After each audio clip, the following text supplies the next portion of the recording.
வாக்கு எண்ணிக்கை முடிந்த பிறகு இந்தியாவில் ஒரு மாற்றாட்சி, ஒரு புதிய ஆட்சி, இந்தியா கூட்டணி ஆட்சி அமைக்கும். பிரதமர் நரேந்திர மோடியும் சரி, பாரதிய ஜனதா கட்சியிலும் சரி, தங்களுடைய 10 ஆண்டு கால சாதனைகளை சொல்லி வாக்கு கேட்பதற்கு வக்கற்ற நிலையில் மத ரீதியாக பிரச்சனைகளை கிளப்பி வாக்குகளை பெறலாம் என்கிற குறுக்கு வழியை தேடிக்கொண்டு இருக்கிறார்கள்.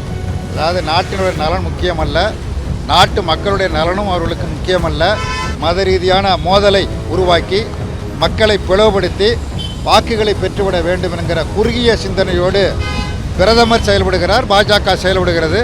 பிரதமர், நாட்டினுடைய பிரதமர் 10 வருஷம் ஆட்சியில் இருந்திருக்கிறாரு. 10 வருஷம் ஆட்சியில் நான் ஆண்டுக்கு 2 கோடி பேர் வீதம் 20 கோடி பேருக்கு வேலை கொடுத்தேன். சாதனைகளை சொல்வதற்கு எதுவும் இல்லை. அதன் காரணமாக இந்து, முஸ்லீம், கிறிஸ்தவர், சீக்கியர் என மத ரீதியாக மக்களை பிளவுபடுத்தி வட மாநிலங்களில் தமிழ்நாட்டில் 9 முறை சுற்றி வந்தார்.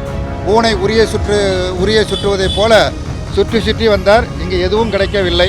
இப்படி மத ரீதியான கருத்துக்களை சொல்லி வாக்குகளை பெறலாமா என்கிற நப்பாசையில் குறுக்கு வழியை தேடுகிறார். குறுக்கு வழி ஒருபோதும் அரசியலில் வெற்றி பெறாது.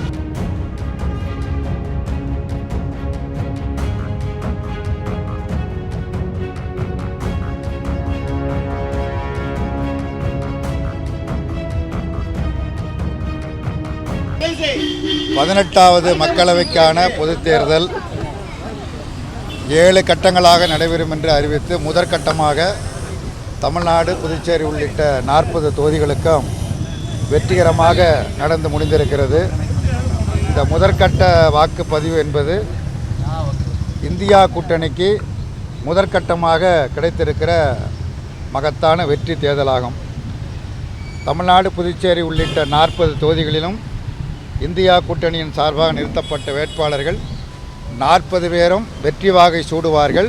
நல்ல வாக்கு வித்தியாசத்திலும் வெற்றி வாகை சூடுவார்கள். இந்த வெற்றிக்கு மிக பெரும் பங்களிப்பை செலுத்திய குறிப்பாக தோழமை கட்சிகள் அனைத்தையும் ஒருங்கிணைத்து சென்ற நாடாளுமன்ற தேர்தலைப் போல ஒருங்கிணைத்து மிகச் சிறப்பாக அதற்கு தலைமையேற்று பணியாற்றிய மாண்புமிகு முதலமைச்சர் அவர்களை நானும் கட்சி நிர்வாகிகளும் மற்றும் திருப்பூர், நாகப்பட்டினம் வேட்பாளர்களும் சென்று சந்தித்து அவருக்கு நன்றி தெரிவித்து வந்தோம்.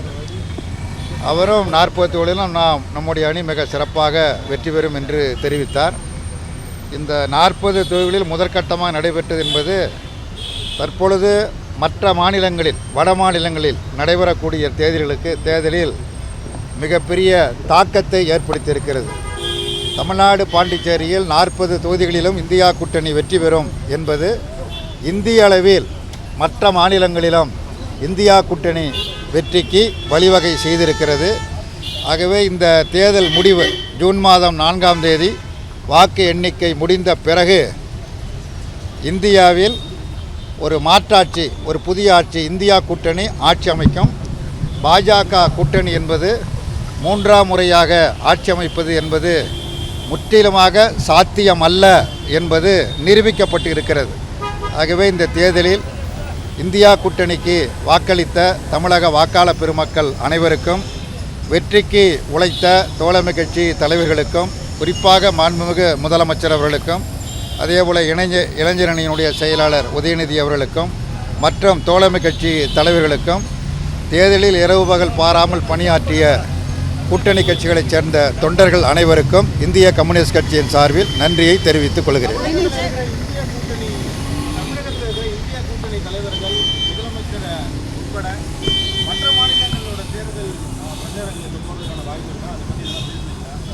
அதை பற்றி நாங்கள் பேசலை.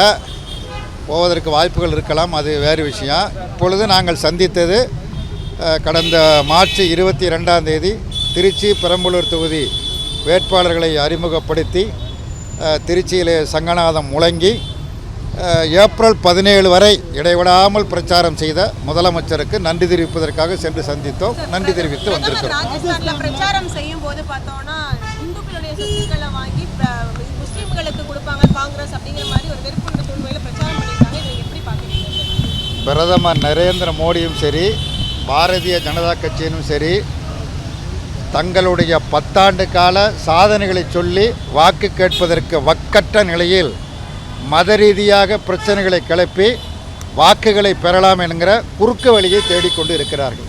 அதாவது நாட்டினுடைய நலன் முக்கியமல்ல, நாட்டு மக்களுடைய நலனும் அவர்களுக்கு முக்கியமல்ல.